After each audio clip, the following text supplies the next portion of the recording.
Good morning. Happy Sunday. Welcome again to the essence of running.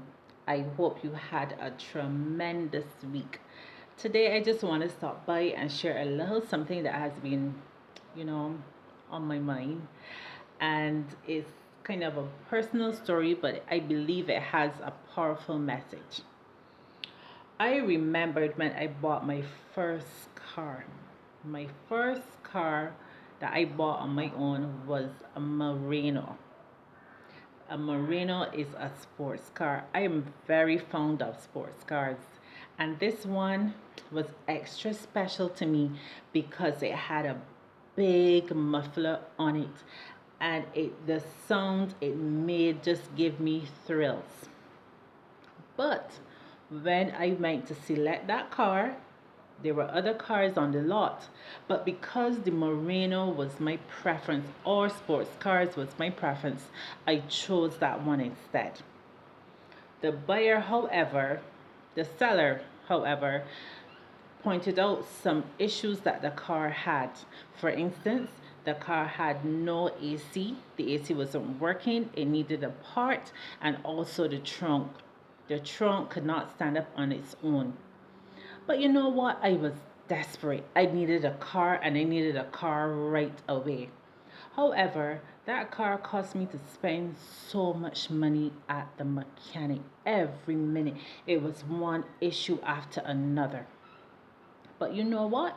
I did not take a mechanic with me when I went to purchase that car. I had the money, I needed a car ASAP, and I just made the decision on my own.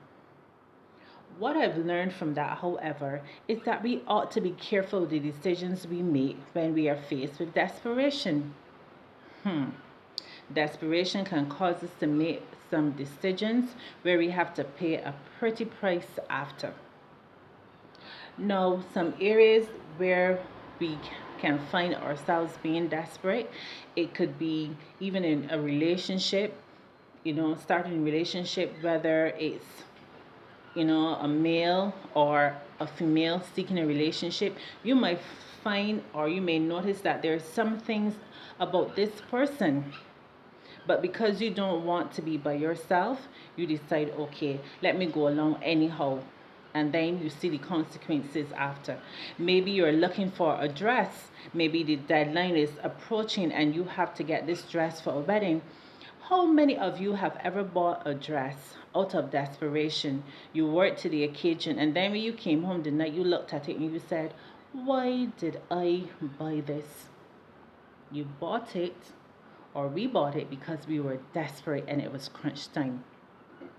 But the scripture, however, even advises us about when we are facing desperate situations. Philippians 4, verse 6 says, do not be anxious about anything, but in every situation, by prayer and petition with thanksgiving, present your requests to God. So, this verse is telling us whenever we are faced with a situation that we don't know what to do, the first thing we ought to do is present it to God. Present our petitions to God. Say, God, I don't know what to do in this situation. It's staring me in the face. I don't know what to do. Don't just go and do things nilly-willy and then end up being hurt. So today, what I want to encourage us in is to be careful when we face desperate situations and the decisions we make. Blessings, blessings. And as always, I give you Jesus.